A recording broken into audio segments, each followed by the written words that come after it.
Welcome to Keto Meals and Recipes.com.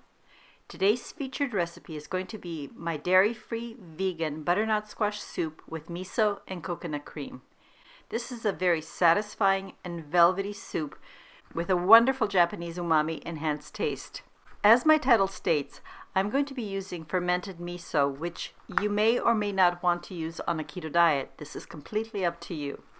However, I do have to admit that I do use it from time to time for some very rare or special recipes. And the reason is because you can't really duplicate the flavor of certain recipes with other ingredients. So again, I leave the decision whether you use the miso up to you. However, if you're not familiar with miso and want to know more about fermented miso, I will provide a short segment at the end of this video which will detail information of what miso is, types of miso, and some potential health benefits that you may want to consider. So please do check out the end information because there are some real benefits that you might find helpful, especially if you have gut issues or are on a vegan diet. Now, the macronutrient ratio for this keto vegan butternut squash soup with miso and coconut cream is 1.6 to 1, with 10.9 grams of total carbs, 1.9 gram of dietary fiber, resulting in 9 grams of net carbs per 1 full cup or 250 grams serving. Although the carbs for this soup may seem a little bit higher, this is a very satisfying, nutrient-dense, and filling major part of a meal or a lunch. Another really great thing about this delicious Japanese-inspired soup is it's extremely easy to make. And here on this table I have assembled all the ingredients I'll be using. As you can see, not that many. Today I'm going to use my homemade vegetable stock, but you can use a good quality store-bought vegetable stock if you don't have any homemade on hand or if you prefer. I have not made a video of my homemade vegetable stock, so if you're interested in me making a video showing you how to make my version of homemade vegetable stock, please leave me a comment in the description below.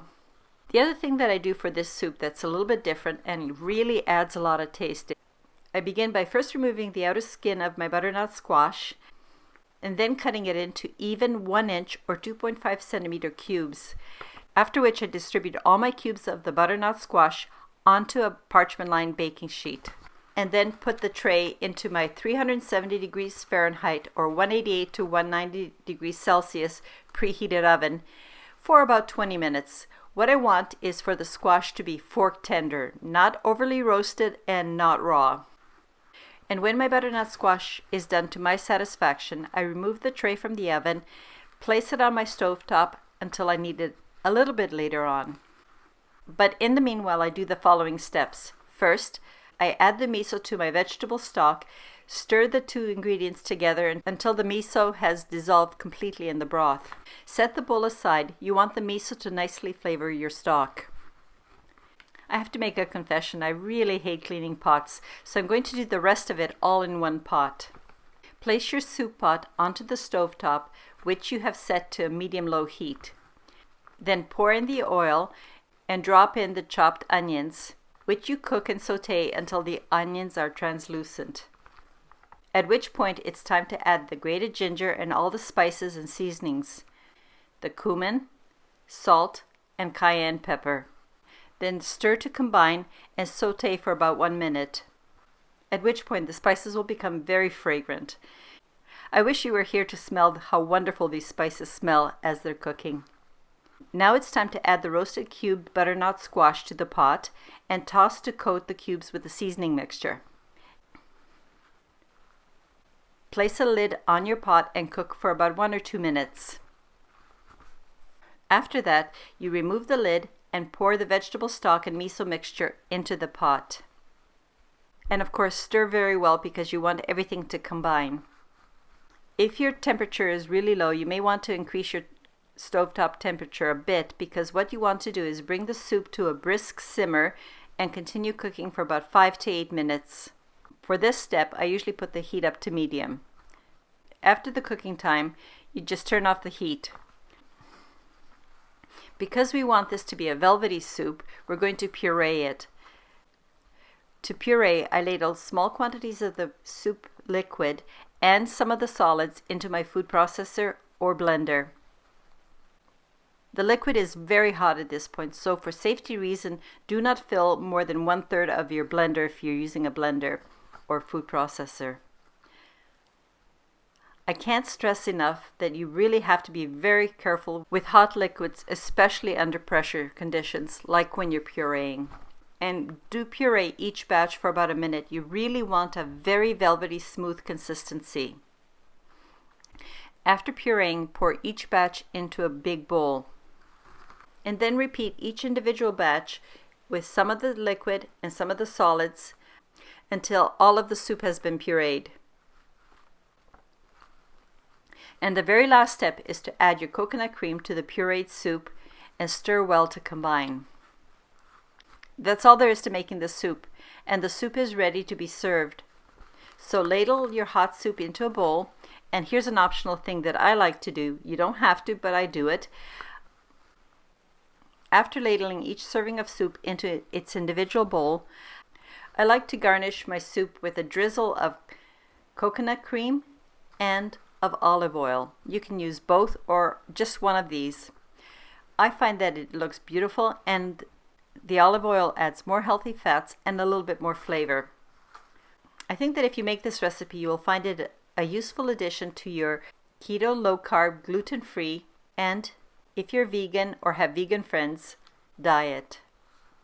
As I mentioned earlier, this soup is the major part of a meal. It's very satisfying, but if you need a little extra, I would highly recommend you serve it with 1 or 2 slices of my keto walnut bread. The walnut and the butternut squash miso soup really are amazing together, and you will find that this combination actually feels like a full meal. I would like to mention very clearly that I am not providing medical information. This is just information I have gathered and want to share with you, but please do your own research. Now for the FYI section discussing miso. The first question is, what is miso? Miso is a protein-rich paste made from fermented soybeans. And because of the fermentation process, it has millions of beneficial bacteria. I forgot to mention that when miso is going through the process of fermentation, the act of fermentation reduces the presence of anti-nutrients and toxins, such as phytic acid levels in soybeans. I hope I pronounced that correctly. Miso is often used in Japanese and other Asian recipes because it provides a really unique and wonderful taste. Miso is not necessarily keto, but if you want an authentic Japanese flavor, I think a little bit of miso is okay, but that's up to you. Point 2. There are different varieties of miso. The different flavors and varieties are due to regional differences and the purpose that the miso is going to be used and how long it's been fermented. The most common ingredient in all miso is soybeans, and some are mostly soybean with a few other ingredients, but others may also include various other ingredients such as grains or rice. So always be careful and read your label in case there's something you don't want in the miso. And if you're wondering about the taste, color is a good indicator of how strong the miso taste is. Light color equals mild taste, darker colors mean stronger taste. There are many different kinds of miso, as I've already explained, but I will mention a few here. First, white miso or shiro miso, which means white in Japanese. This type of miso has the lightest color and a very sweet taste. It's made with soybean and rice, and the distinguishing thing is it has a very short fermentation time, usually less than 2 months. Is yellow or shinsu miso. This is also mild miso. It's fermented a bit longer than the white miso, and this is the one that's most often used in recipes. The next one is red or aka miso. This has a greater proportion of soybeans, is fermented for up to 3 years, so therefore it has a stronger and saltier taste.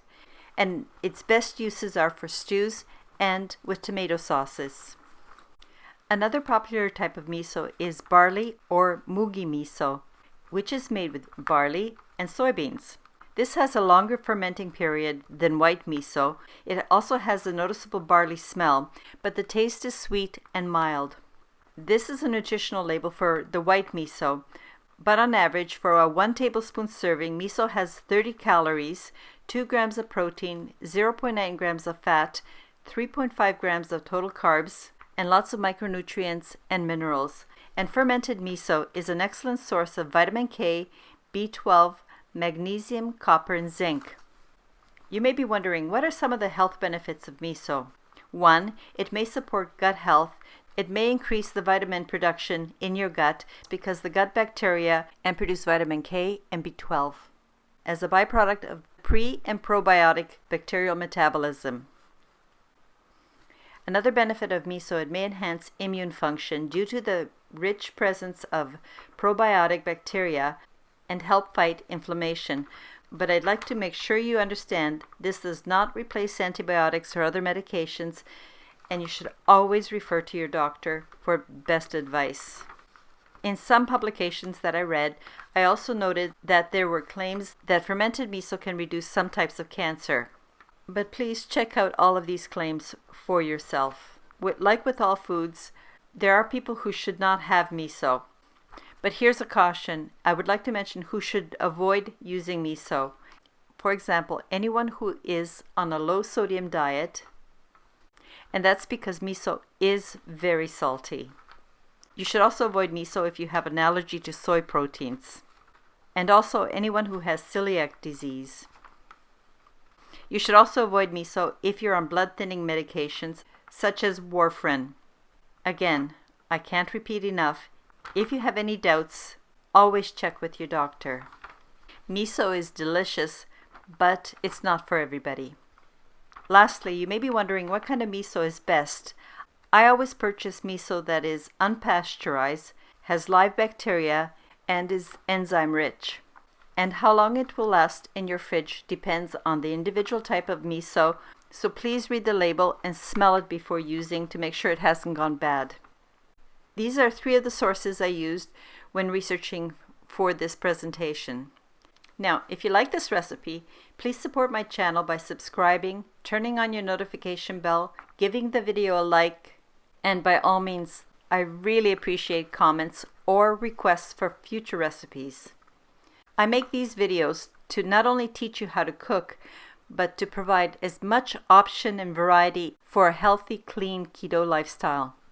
If you're new to my channel, the link for the formatted, printable, written recipe, which can be translated into many international languages, is available in the description box below. Thank you for watching this video, and please come back when I post my next video. Until then, have a wonderful day. Cheers!